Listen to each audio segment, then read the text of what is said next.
Nas ruas, as gangues da máfia de Nova York ainda tinham o poder.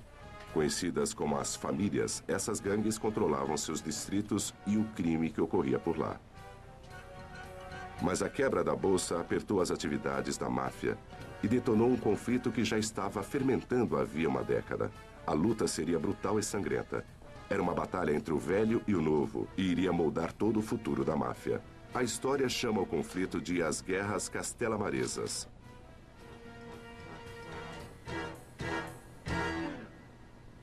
O líder do conflito castelhamarês foi Joe, o chefe Masseria. Ele era um tradicionalista.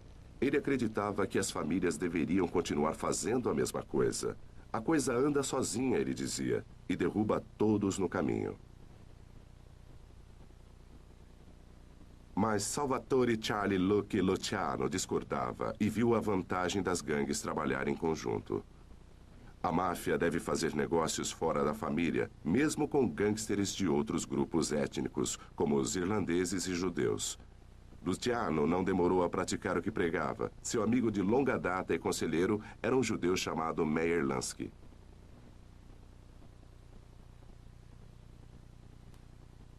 Mesmo quando menino, Luciano era uma figura ativa no submundo de Nova York. Com 14 anos, ele já era membro da famosa gangue de rua Five Point. 10 anos mais tarde, Luciano se tornou um rico negociante de bebidas. Durante a lei seca, ele levou bairros inteiros à produção de bebidas ilícitas. Como vai? Tudo bem? Tudo bem, entre, por favor. Tudo bem.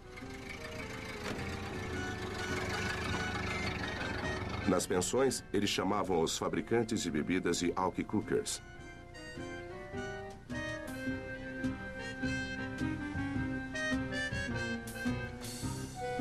Como príncipe dos alky cookers, Luciano era amigo de todos. Não era um malvado nas ruas cravadas de balas na Nova York dos anos 20.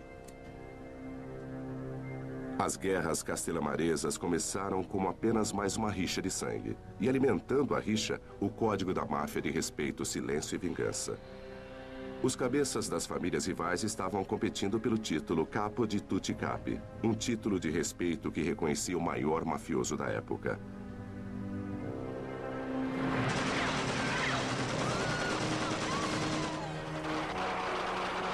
Mas a rixa saiu de controle. Em um ano, mais de 100 pessoas morreram. Primeiro, Luciano ficou do lado de Joe, o chefe Masseria. Mas a matança o convenceu de que a máfia e seu modo de funcionamento teriam que mudar. Charlie Lucky Luciano decidiu que era hora de trazer certa estrutura ao crime organizado. Ele achava que as balas eram ruins para o negócio e atraíam atenção. Criavam problema e não valiam a pena. E eles podiam ganhar mais dinheiro se unindo e criando, de alguma forma, uma organização. Luciano estava farto das mortes intermináveis e resolveu acabar com isso com uma última morte. A do antigo aliado Joe Masseria.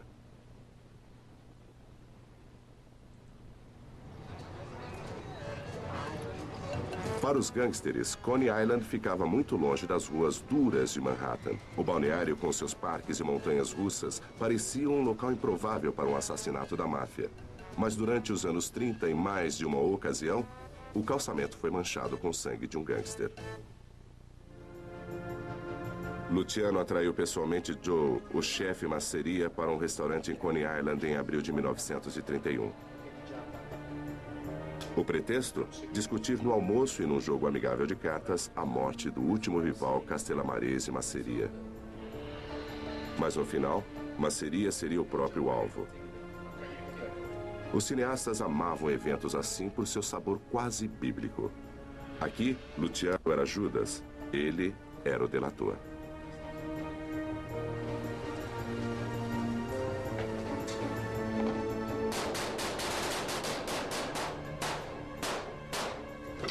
Seis balas mais tarde, Masseria estava morto e Luciano era o chefe mafioso de Nova York.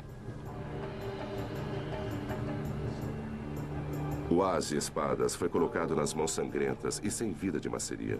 Foi uma piada macabra, típica de um assassino de primeira, Benjamin Bugsy Siegel. O serviço garantiu a Siegel um lugar na mesa principal da máfia e uma reputação de amor pela violência. Siegel era outro amigo de infância de Luciano. Junto com Meyer Lansky, os três homens vieram a dominar as terras das gangues durante os anos 30. Luciano logo se tornou o novo chefe da maior organização criminosa dos Estados Unidos, e o que conseguiu foi, no mínimo, revolucionário. Ele sabia que haveria disputas sobre o controle de certas áreas de certas indústrias do dinheiro. Ele fez as 5 famílias estabelecerem uma coisa chamada a comissão. E esse era o nome que usavam. Era uma diretoria que decidia a política do que era permitido ser feito, o que era proibido, e ao mesmo tempo estavam lá para resolver disputas entre as famílias. Nada mal. Como sempre, Joe tem razão. O que acham? Pela primeira vez, nada menos que 5 famílias da máfia se sentaram juntas e ouviram respeitosamente o jovem Luciano. Todas tinham base em Nova York, e era uma combinação tão poderosa que os chefes das 5 famílias logo se tornaram os lordes gangsters da nação.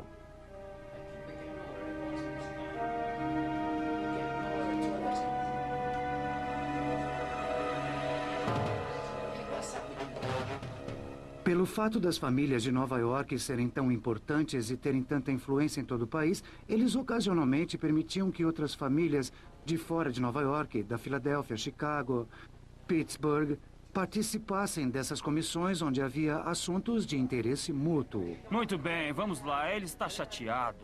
Nesse sentido, foram capazes de criar uma forte estrutura que de algum modo os protegia. E nenhum outro grupo de crime organizado nos Estados Unidos tinha evoluído daquela forma ou continuado por tanto tempo. O gangster americano comum agora pertencia a um sindicato, gostasse ou não. Mas nem todos estavam prontos para entrar. Em 1931, ainda havia um chefe da máfia forte o bastante para ficar contra o sindicato. Em Chicago, Al Capone tinha poder absoluto e Capone queria que continuasse assim. A ideia de dirigir a máfia como negócio teve origem com ele e seu mentor, Johnny The Fox Torrio. A questão é levantada no único filme de Hollywood baseado em Capone. Todas essas pessoas vão pagar proteção. Proteção? Contra quem? Contra quem? Contra nós. Ele disse, vamos baixar as armas. É muito simples. Se eles querem leite, temos leite. Se precisarem de transporte, temos transporte. Se precisarem de guardanapos, garfos, facas, carne, porco, leite, qualquer coisa, nós temos. Eles têm que vir até nós. E são 100 milhões de dólares. Quando eu vim para essa cidade trabalhar para a Big John de Torrio, era o jogo, eram umas mulheres, certo? E aí veio a lei seca, foi a nossa grande chance. Isso nos deu capital de giro. Agora nos organizamos, tudo legítimo, entramos em todos os negócios legais que existem. Então, estão entendendo? Então, Lef, do que está vendendo? Cerveja e outras bebidas. Muito bem, de agora em diante não dê isso a eles. Dê doce, chiclete, pretzel, tudo que puder. Luiz, os hotéis e os restaurantes não vão só pagar pela roupa de cama, mas pelos talheres, açucareiros. E quando a roupa de cama sujar, eles mandam para a nossa lavanderia, certo? É assim que vai ser agora e tudo, até o fim da linha. E se alguém se meter com você, você diz para se entender com Al, certo? Falar com Al Capone, certo? Capone poderia ter tido um papel de liderança na nova máfia. Luciano estava disposto a fazer um acordo com ele, mas o acordo nunca foi concretizado. Capone estava sendo processado e seus dias de maior mafioso de Chicago estavam contados. Era aqui que Capone estava destinado a acabar. A penitenciária federal de Alcatraz.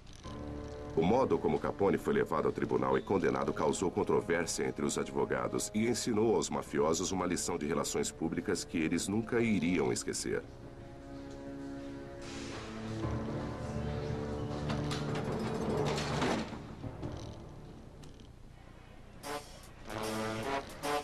Capone era exibicionista e escandaloso. Os jornais sempre guardavam a primeira página para ele. Ele foi o mais detestado e celebrado gangster de sua época. Quando a máfia mudou dos bares para a sala de diretoria, Capone veio a simbolizar tudo que o novo estilo de gangster do tipo Lucky Luciano rejeitava. A evidência em público. Em 1931, Capone já era muito conhecido. Através dos filmes, ele logo se tornou o ícone da era dos gangsters. As pessoas queriam ir ver o que todos estavam comentando, e a fofoca era sobre Al Capone. Quando esse tipo de filme explodiu na tela no começo dos anos 30, todos tinham um quê de Capone. Todos tinham um dedo acusador dizendo, sabem de quem estamos falando. A fama de Capone fez dele um alvo. O FBI estava determinado a levá-lo à justiça, mas o modo como fizeram isso é discutido até hoje. Eu não tenho problema em me livrar de gente ruim. E Capone, como eu disse, era um homem mau e brutal, está bem? Mas fazemos isso dentro da lei. Essa é a preocupação que eu tenho. Capone estava ganhando 25 milhões de dólares por ano. Ele matou pessoalmente pelo menos meia dúzia de homens e ordenou a morte de dúzias. Mas ele não foi julgado como vendedor de bebidas, mafioso ou assassino, e sim por sonegação de imposto de renda. Foi uma piada na época. Lá estava um homem que matava, roubava, subornava, cometia no estado de Illinois e em Chicago todos os piores crimes conhecidos pela humanidade. E ele foi para a cadeia por sonegação. A condenação por sonegação foi uma grande surpresa. A maioria dos americanos não ganhava o bastante para pagar imposto de renda e poucos levavam isso a sério, muito menos os gangsters. Nos anos 20 não era como hoje. Menos de 10% dos americanos naquela época pagavam imposto de renda. Pagar imposto de renda não era uma coisa conhecida e aceita. E Capone não era um idiota. É óbvio que Capone devia saber sobre o imposto de renda. Eu não sei se podemos engolir essa. Mas as autoridades tinham uma boa razão para continuar com o processo do imposto de renda. Ninguém podia provar que Capone tinha cometido qualquer um dos crimes de gangster, pois os capangas dele haviam pago outros para fazerem o serviço sujo. Era uma conspiração criminosa, mas em 1931 isso não era passível de prisão. Por uma década, chefes gangsters podiam sair impunes com assassinatos. O homem que liderou a campanha contra Capone foi o promotor George Johnson. O principal homem da equipe de investigação de Johnson era um agente da Receita, Frank J. Wilson. Wilson não era um caça-gangsters. Contador formado, ele foi enviado pelo Tesouro de Chicago. Ele investigou cuidadosamente os registros financeiros capturados em batidas nos estabelecimentos de Capone. Perseverou durante 3 anos na tentativa de descobrir provas de sonegação de impostos. Pitágoras, onde quer que coloque isso aqui? Coloca por aí. O objetivo de Wilson era bem simples: provar que Capone tinha ganho dinheiro em cervejarias, bares, boates e não tinha pago imposto sobre isso. Mas Capone tinha coberto sua trilha. Capone não assinava nada. Não tinha conta em banco. Era visto entrando e saindo, mas só isso. Para Capone, pagar imposto seria declarar renda ilegal. Isso, diziam seus advogados, infringia a 5ª emenda da Constituição. Seria a admissão de atos criminosos. O juiz rejeitou a alegação dos advogados de Capone. Isso era um mau sinal e iria dar início a uma montanha-russa nos tribunais que ainda preocupa os advogados de hoje. Esse não foi o que consideramos um julgamento modelo sob muitos aspectos. O FBI queria pegar Capone de qualquer jeito. E isso significava usar provas conseguidas através de armadilhas, provas que já estavam prescritas, mesmo provas obtidas com coerção. A maioria das pessoas não queria testemunhar contra Capone. Particularmente as pessoas que o conheciam não queriam testemunhar contra ele. Então o governo teve que obrigá-las a testemunhar contra ele. E o governo podia ser muito persuasivo. Uma testemunha foi o caixa de cassino Fred Rees. Rees podia apresentar provas da renda de Capone que vinha do jogo. Ele foi preso e mantido numa cela especial.